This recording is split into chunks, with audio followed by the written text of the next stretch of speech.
आपण पाहत आहात लोकप्रवाह न्यूज। 24 तास प्रत्येक घडामोडीवर लोकप्रवाहाची नजर।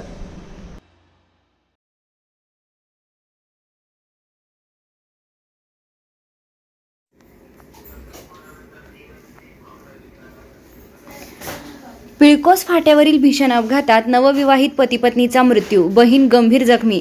कळवण तालुक्यातील पिळकोस फाट्याजवळ रविवारी 26 जुलै सकाळी सुमारे 8:15 वाजण्याच्या सुमारास झालेल्या भीषण अपघातात नवविवाहित पती-पत्नीचा दुर्दैवी मृत्यू झाला, तर पत्नीची बहीण गंभीर जखमी झाली आहे।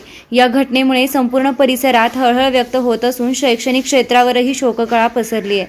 मिळालेल्या माहितीनुसार MH15 EP 3031 क्रमांकाची मॅक्झिमो प्रवासी वाहतूक करणारी गाडी खामखेडा येथून पिळकोसच्या दिशेने जात होती। त्याचवेळी MH39 P 2449 क्रमांकाच्या दुचाकीवरून दिनेश करणसिंग गावित, त्यांची पत्नी कीर्ती बाळकृष्ण गावित आणि पत्नीची बहीण त्रिशा गावित हे कळवणकडून सटाण्याच्या दिशेने आपल्या मूळ गावी प्रतापपूर तालुका नवापूर येथे नातेवाईकांच्या अंत्यविधीसाठी जात असताना पिळकोस तालुका कळवण येथील फाट्याजवळ दोन्ही वाहनांची जोरदार धडक झाली।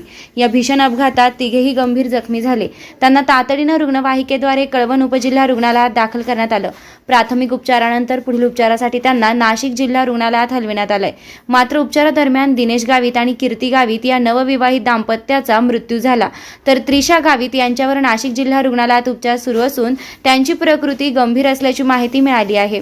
मृत कीर्ती गावित या डांग सेवा मंडळ संचलित जनता विद्यालय अभोना येथे शिक्षिका म्हणून कार्यरत होत्या, तर दिनेश गावित हे जलसंपदा विभागात कर्मचारी म्हणून कार्यरत होते।